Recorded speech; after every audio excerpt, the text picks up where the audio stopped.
What if I told you that Ferrari's debacle in Qatar was not a coincidence, but the result of hidden errors that not even telemetry could detect?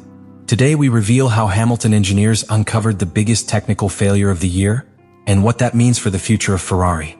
Qatar. For many, just one more Grand Prix on the calendar. For Ferrari, the point of no return. What happened that weekend was not just another race, it was a public demonstration of how a legendary team can be exposed to the entire world when the internal structure falters. Ferrari arrived at Losail still trying to hide its weaknesses. They had been struggling for weeks to find an explanation for the poor performance of the SF25, a car that on paper promised to be revolutionary, but on the track only offered frustration. The car was fast on a lap, but unpredictable in the race, inconsistent in traction and alarmingly sensitive to changes in conditions. What in other seasons would have been just an adjustment phase, in 2025 became a destructive pattern. The atmosphere was already tense inside the red garage. The engineers could not find clear answers. The pilots were beginning to lose confidence. But it was in Qatar where everything exploded. From the first round of free practice, Hamilton reported abnormal sensations in the front axle. The car did not respond accurately under heavy braking, and it was impossible to predict whether the grip would be maintained or suddenly disappear. On a circuit like Losail, where fast corners demand absolute aerodynamic stability, that detail is the difference between competing and surviving. And that was where Hamilton, together with his team of engineers, decided to act. It was not enough to review standard telemetry. We had to go further. They implemented independent analysis with custom sensors and high-frequency cameras. That decision, motivated by technical desperation, changed the course of the weekend and possibly the entire season. What they discovered was devastating. The car did not fail due to driving errors or lack of setup. It failed from its essence. The aerodynamic structure of the car was collapsing under maximum load conditions. The most serious thing was the way in which this revelation reached the rest of the team. It was not through Ferrari's centralized system, but through a parallel channel run by Hamilton's technical team. That created an awkward, almost confrontational moment. Traditional Maranello engineers were forced to admit that their development model had failed. Everything they believed about the behavior of the SF25 collapsed in a single weekend. From an emotional point of view, the scene was powerful. Hamilton, the champion of 7 titles, signed as Ferrari's great hope, facing the harsh reality of having arrived at a team that, at that time, was technically lost. It is no coincidence that after the race he declared with frustration that he was experiencing the worst season of his career. And he said that before the end of the year. On a strategic level, the Qatar GP was a catastrophe. Only 4 points for Ferrari. For the first time, they mathematically fell to 4th place in the Constructors' Championship. The Italian press was quick to react. Some media spoke of structural collapse. Others directly described the situation as a sports emergency. Inside the paddock, respect for the Scuderia began to erode. They were no longer feared rivals, they were a technical unknown and an example of what happens when innovation is not accompanied by quality control and real validation on the track. That was the breaking point.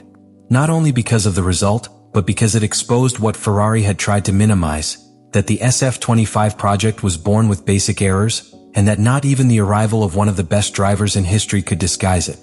Qatar was the line that divided the season between excitement and crisis, and what would come next would be even harder. What engineers discovered in Qatar was not just a technical failure.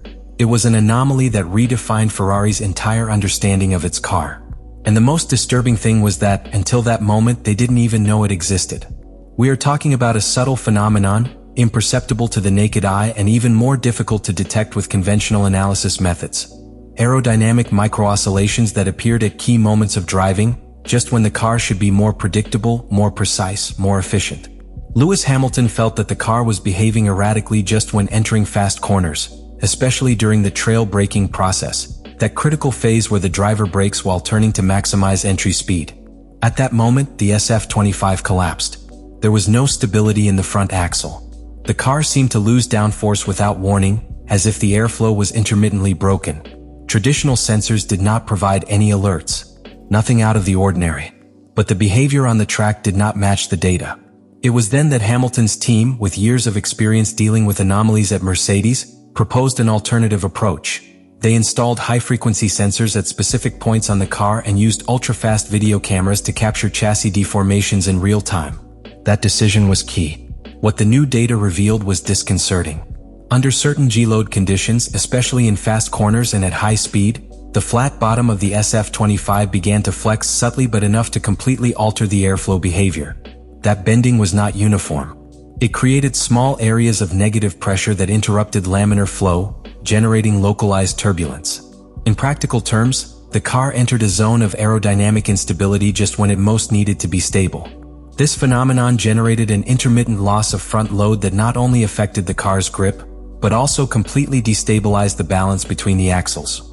The sensation for the driver was of a car that changed its behavior curve to curve, lap to lap, for no apparent reason. It wasn't a matter of settings. It was a structural problem. The most serious thing was what came next. When engineers compared this data with wind tunnel simulation and CFD models, they realized something even more worrying. There was no coincidence. The on-track results did not align with the digital models. Ferrari was suffering a correlation crisis. What they thought they had designed was not what they were actually taking to the track. The SF25, in terms of dynamic behavior, was a different car than the engineers thought they had built. This type of error is not solved with a new front wing or a setup revision. Requires a complete review of the entire aerodynamic validation model, from simulation algorithms to wind tunnel testing procedures. The worst thing is that Ferrari had already developed several evolutions of the car based on that same erroneous data. That is, every improvement they introduced to correct the problem was based on a failed foundation. What should improve the car made it worse.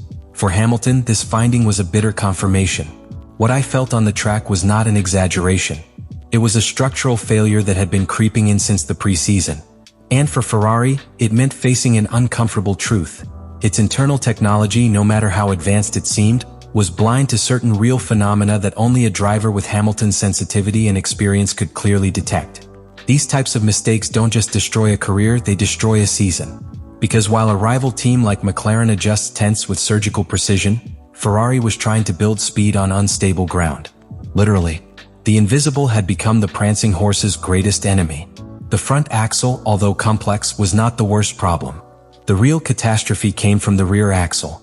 Ferrari profoundly modified the geometry of the lower arm and seat stay housing to achieve more efficient load transfer on straights. But that structure, subjected to lateral torsion in fast corners, showed unexpected behavior. It flexed more than expected. Torque, although seemingly minimal, had a devastating effect on aerodynamic balance. When the rear axle began to flex, even a few microns more than calculated, the height of the car changed unpredictably. The SF25 relied on a very precise balance between front height and rear height to keep flow sealed under the flat bottom. When that balance was broken, even for an instant, the laminar flow collapsed. The car went from generating charge to suddenly losing it. This caused the car to alter its behavior in the middle of a curve as if it had received a gust of side wind. Furthermore, the interaction between the flat bottom and the rear suspension revealed something even more serious: a microscopic separation in the anchor points under certain G-loads. That separation was not constant. It occurred only in a narrow range of speed and force, which explained why it was not detected earlier. But when it happened, the airflow under the car was completely destabilized, generating pressure losses that no driver could anticipate. From the driver's perspective, the car felt like it was changing personality during a single lap. In slow corners, it was docile. In medium curves, relatively controllable. But in fast corners, where the car should show its aerodynamic stability, it became an unpredictable and nervous vehicle. It was inconsistent behavior that made it impossible to build trust lap after lap. In short, the SF25's pull rod suspension not only failed to deliver Ferrari's promised performance, it became the technical epicenter of the collapse that exploded in Qatar, dragging the entire structure behind it. When a Formula One team fails in a technical component, it can recover. But when what fails is the entire development model, the problem is no longer with the car. It's from the system. That's what Ferrari faced after the Qatar Grand Prix. Not a poorly executed race, not a poorly designed part, but the collapse of the technological backbone on which its entire 2025 season was built. And at that critical moment, an inevitable question arose. How do you rebuild something when you're not sure which part is broken? Ferrari didn't just lose points. He lost confidence. The correlation crisis between the wind tunnel, CFD data, and on-track behavior exposed a structural weakness in their way of validating development. For years, they had opted for a predictive model based on advanced tools, state-of-the-art simulators, and precise computational models. But those models, fueled by erroneous technical assumptions, were delivering an alternative reality. a reality that did not coincide with the asphalt. What happened to Ferrari in Qatar is not simply a dark chapter in its recent history. It's a warning, not only for Maranello but for the entire grid. Because when such a large team with so many resources, with so much history and so much talent in its ranks, can make such profound mistakes, then it is clear that no one is safe. Let me know in the comments what you think about all this.